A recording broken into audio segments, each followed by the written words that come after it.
Guys, nandito na naman tayo at ito may papanoorin tayo guys ha. Ito maganda-ganda ito. Panoorin muna natin bago natin komentuhan.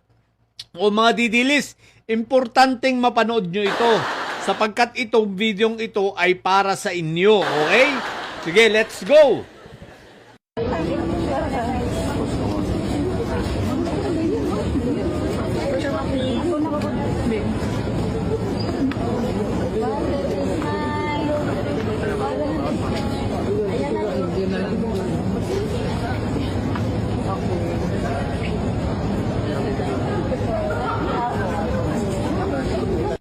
O ayan!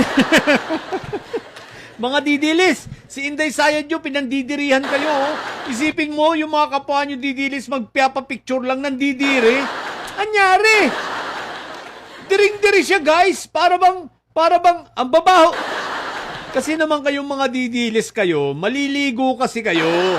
No? Pero, ibig ko sabihin, alam naman ni Inday Sayad na yung mga didilis, mga dugyot.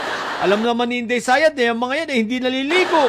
Alam naman ni Inday Sayad na mga, mga baluga. Tapos ilalayuan pa niya. What the heck? Grabe ka Inday Sayad ha. Grabe ang ginagawa mo sa mga tagasunod mo. Bakit ka naman ganyan? Mga didilis oh. Isipin mo nilalayuan kayo. Diba? Kapwa nyo didilis nilalayuan. Magpapapicture lang. Aba. Kita nyo ba yung mata ni Inday Sayad? Nakita nyo ba yung mga pag-ikot ng kanyang mga mata? Di ba abnormal lang, talagang poses. Tsaka ang isa pa guys, itatiming nyo kasi ang pagpapapicture. Wag kayong magpapapicture kay Inday Sayad kapag bilog ang buwan. Nagpapicture kayo, alam nyo bilog ang buwan. Natural, sabi nga sa Quezon, sinisintihan, kumbaga tinutupak, inaabot ng sayad. Kasi kabilugan ng buwan. Nagpa-picture kayo bilog ang buwan? What the heck? Ganyan talaga mapapala ninyo. Ha?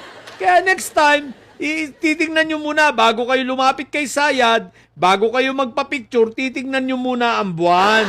Kung ano ang sitwasyon. Kapag bilog ang buwan, lumayo na kayo. Mabuti nga, hindi pa kayo sinampal niyan Kung tumagal pa ng ilang segundo, malamang sinuntok na kayo niyan.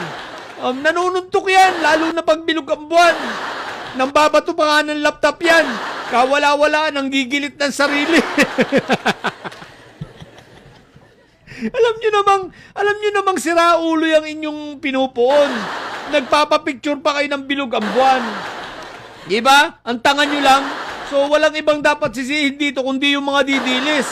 Alam nyo kung bilog ang buwan, nagpapapicture kayo. Para hindi na kayo nasanay. Ganyan talaga pag may mga siraulo, di ba? Basta bilog ang buwan, nag-iiba ang ugali bigla niyan. Kumbaga, sinisinti, may ibang Tagalog pa sa sinisinti basta nagkakasayad bigla. Biglang lumalabas ang may saltik na pero sobra-sobrang saltik pa. Yan ang nangyari. Kaya walang ibang dapat sisihin kundi kayong mga hinayupa, kayong mga didilis kayo. Bilugan po, papicture kayo ng papicture yan. Inabot nyo. Tatanga-tanga kayo.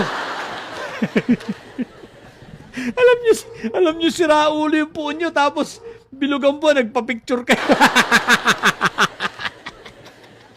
Yun lang.